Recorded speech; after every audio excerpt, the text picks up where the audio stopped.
Dans Hell's Kitchen, la nuit n'a jamais été un refuge, elle est un juge silencieux. Chaque réverbère projette plus que de simples ombres, il révèle les fissures d'une ville fatiguée, corrompue, qui ne pardonne ni faiblesse ni erreur. Et au milieu de ce chaos, un homme observe, écoute, ressent plus que ce que le monde ne peut imaginer.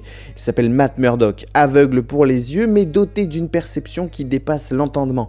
Avocat le jour, justicier la nuit, il est le fil conducteur d'une ville en perdition.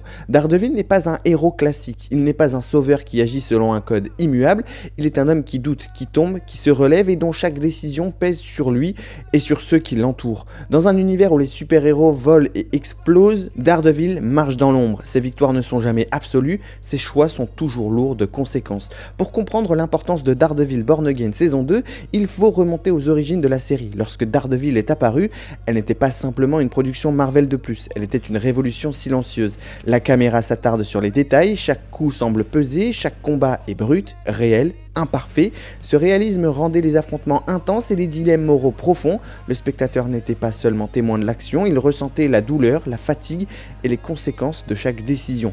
Au centre de ce monde se trouve Wilson Fisk, qui n'est pas un simple antagoniste. Il est la manifestation de ce que Matt pourrait devenir si sa foi et sa morale s'effondraient. Les deux hommes partagent un objectif similaire, protéger Hell's Kitchen, mais là où Matt cherche à respecter la loi et ses propres principes, Fisk ne connaît que le pouvoir et le contrôle. Cette dualité crée une tension narrative constante. La série ne se contente jamais d'opposer bien et mal, elle oppose philosophie contre philosophie, vision contre vision et moralité contre pragmatisme. La saison 2 introduit The Punisher qui vient compliquer ce dilemme. Frank Castle ne cherche pas à comprendre ou à raisonner, il agit et ses actions sont implacables. Daredevil est alors confronté à une vérité que la série explore avec subtilité. Parfois la justice pure est inefficace. Parfois pour protéger les innocents, il faut franchir une ligne que l'on ne voulait jamais franchir. Elektra, quant à elle, ajoute une dimension mystique et émotionnelle. Elle incarne les tentations et les conflits internes de Matt, rappelant que ses choix ne concernent pas seulement la justice, mais aussi son cœur et son âme. The Defenders tente de réunir tous ces arcs narratifs. La série est ambitieuse, mais inégale. Les personnages s'affrontent, coopèrent, se confrontent à des menaces communes, les intrigues sont plus complexes, parfois surchargées, mais elles permettent d'appréhender l'univers comme un tout.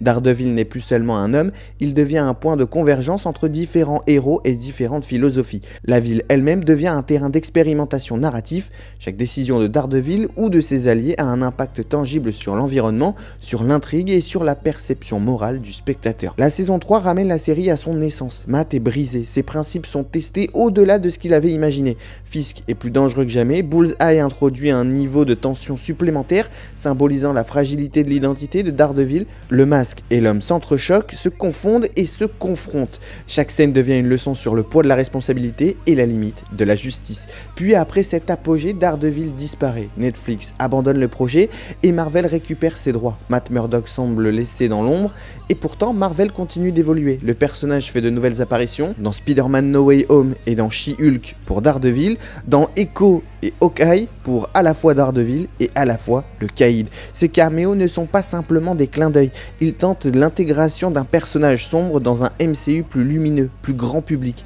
Mais ils soulignent aussi la difficulté, comment conserver l'âme d'un personnage quand l'univers autour de lui a changé. C'est ici que Born Again intervient. La première version de la série devait durer 18 épisodes centrés sur Matt en tant qu'avocat. L'approche était plus légère, proche de She-Hulk, mais la vision ne correspondait pas à l'essence du personnage. Kevin Feige demande un reboot complet. Les showrunners initiaux sont remplacés par Darius Kardapan, l'homme derrière le Punisher, et les réalisateurs Justin Benson et Aaron Moorhead apportent une mise en scène sombre et réaliste. Ils étaient notamment derrière la saison 2 de Loki et de Moon Knight, fidèle à la tradition Netflix mais adapté au MCU. La première saison de Born Again devient alors une renaissance. Matt est réintroduit dans sa dualité, avocat et justicier, homme et masque. Chaque scène de combat, chaque moment de tribunal, chaque interaction avec Fisk ou autre personnage explore la complexité de son identité. La violence n'est plus gratuite, elle est la conséquence de choix difficiles, les dilemmes moraux sont palpables, la série retrouve sa tonalité originale mais avec une sophistication narrative adaptée aux attentes du MCU moderne. Mais cette première saison n'est que le prélude. La saison 2 a une mission encore plus ambitieuse. Elle doit non seulement poursuivre la narration, mais aussi approfondir les thèmes justice, moralité, limite du pouvoir, identité et sacrifice. Le conflit entre Daredevil et Fisk va s'intensifier. La ville elle-même devient un personnage vivant et réagissant aux actions de ses héros et de ses criminels. Les conséquences de chaque décision de Matt seront visibles, palpables et irréversibles. Le Punisher pourrait revenir, représentant l'extrême de ce que Daredevil refuse de devenir. Chaque choix, chaque combat, chaque dilemme mettra Matt au défi de définir qui il est réellement. Le contexte industriel amplifie l'importance de cette saison. La grève des scénaristes, la restructuration de Marvel en 3 pôles, Marvel Studios, Marvel Animation, Marvel Télévision et la nomination de Brad Winderbaum témoignent d'une volonté de construire des récits continus et cohérents. Marvel ne veut plus faire de one-shot, chaque série doit s'inscrire dans un univers partagé, chaque saison doit avoir un sens et un impact. Daredevil devient ainsi un modèle. La série teste ce que Marvel peut accomplir en combinant action, introspection et continuité narrative. La saison 2 promet également une analyse plus poussée des personnages secondaires, des relations et des alliances. On peut s'attendre à des intrigues plus complexes, des ramifications psychologiques profondes et des arcs narratifs qui prolongent l'histoire au-delà des épisodes individuels. Matt sera confronté à ses limites physiques et morales, ses alliés seront testés et Fisk pourrait représenter une menace encore plus globale allant au-delà des rues de Hell's Kitchen. L'élément le plus fascinant de cette saison pourrait être l'exploration psychologique de Matt. Chaque décision, chaque combat, chaque interaction révèle des couches de sa personnalité. La série peut s'aventurer dans le questionnement sur l'identité, le pouvoir et la responsabilité. Qu'est-ce que signifie être Daredevil? Jusqu'où peut-on aller sans perdre son humanité?